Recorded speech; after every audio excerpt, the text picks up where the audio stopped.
You look out the window and watch the climate change happen.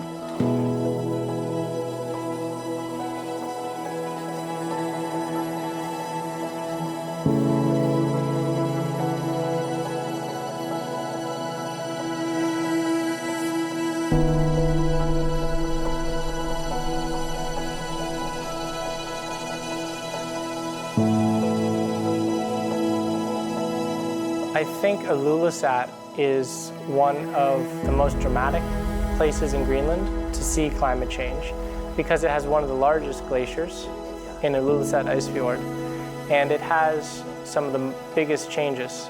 That band of clean exposed bedrock that I was talking about, it's really wide. It's huge in Ilulissat, and you can see the glacier flowing into the sea and just how high the stresses are and the ice dynamics causing all those cracks in the icebergs flowing into the ocean. It's a very dramatic setting.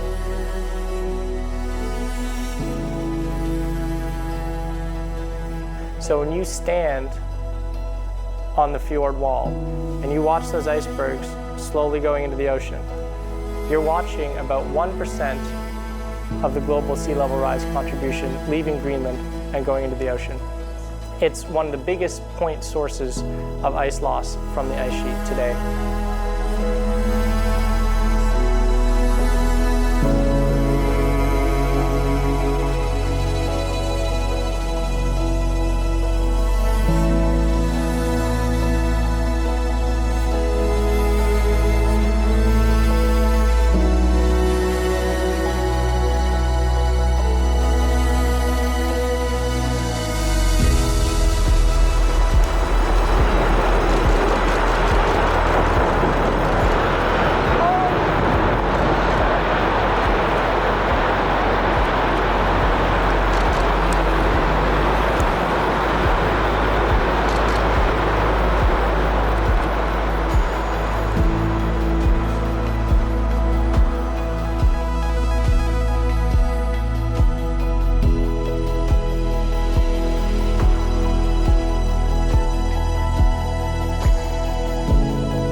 We cannot get around that. We can come up with a lot of other factors that might influence it, but our carbon footprint is the key factor in this aspect, because we don't get around the fact that it is our carbon emissions that are the key factor in this. How I feel about this is the clock has started, and the clock now is going much faster. We're constantly speeding it up. So what we're asking our kids to do is we want them to stop the clock. We have to stop it now, because by the time it gets to them, the clock will be way too fast. They won't have the time left to make a difference. We have the time now to make a difference. They won't. So I hope we actually do something so our future generations can walk on this beautiful glacier again. Those of us who study climate change, we think we have a pretty good idea of how it's happening and how it's happening faster than politicians are reacting. But an event like that comes and it's happening even faster than I think it should be happening, which makes me a little cautious about where we're going in the future. It's happening faster than we forecast at the moment.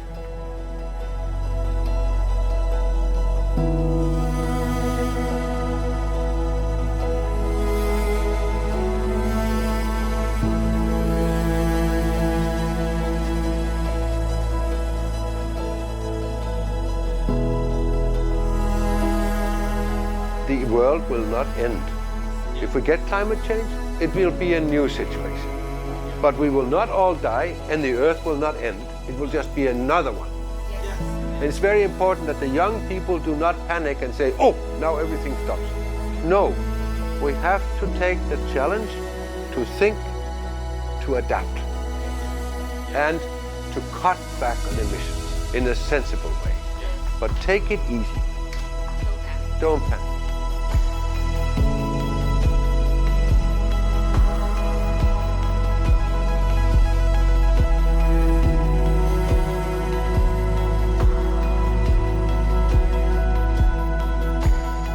my message is very simple. Please, please, please stop burning fossil fuels and go on renewables.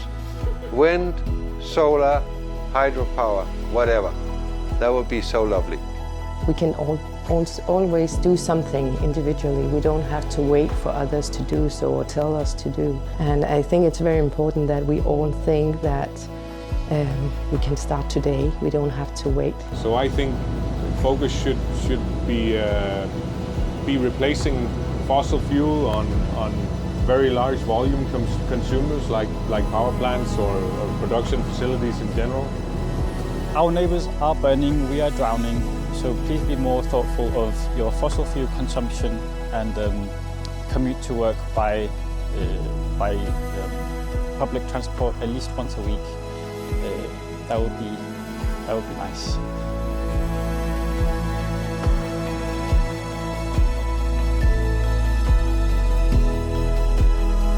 I would love to say that we would love to see more education about the climate changes and more connection between the different countries, generally in all of the countries, about the climate change that is happening now.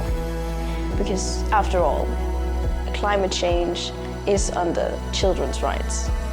Every child has the right to live in good conditions. I have and quite big workshops where I have had all from local hunters to you know, and also representatives from the scientific community, and then all the relevant stakeholders, both national and international stakeholders, in relation to these issues, simply to discuss what are the important issues and how can we solve them together.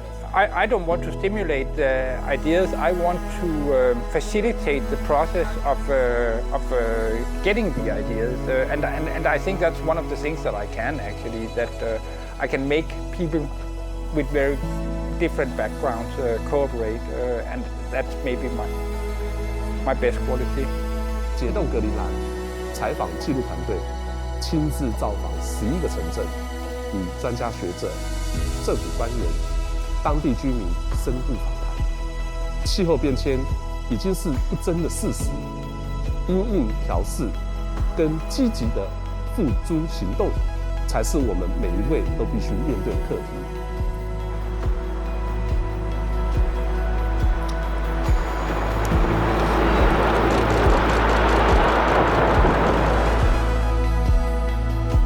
然而，格陵兰的冰融也带来了丰沛的水利资源，使得这里的再生能源使用率超过了60%。孩子们能在夏季的溪边开心玩水，变暖的洋流带来了丰富的渔业资源。从冰层中裸露的土地，有着更多的可供畜牧、耕种的农业发展机会。我大胆地预言，渐渐地，在北极的格陵兰将成为宜居的城市。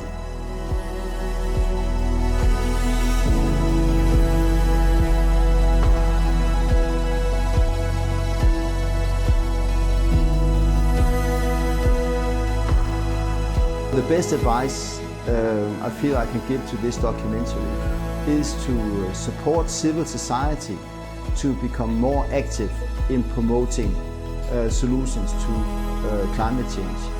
And I think there are two key roles that civil society can play. One is as voters, and put pressure on politicians and governments to be more aware of the impacts of climate change, and that we need to find solutions very soon to climate change.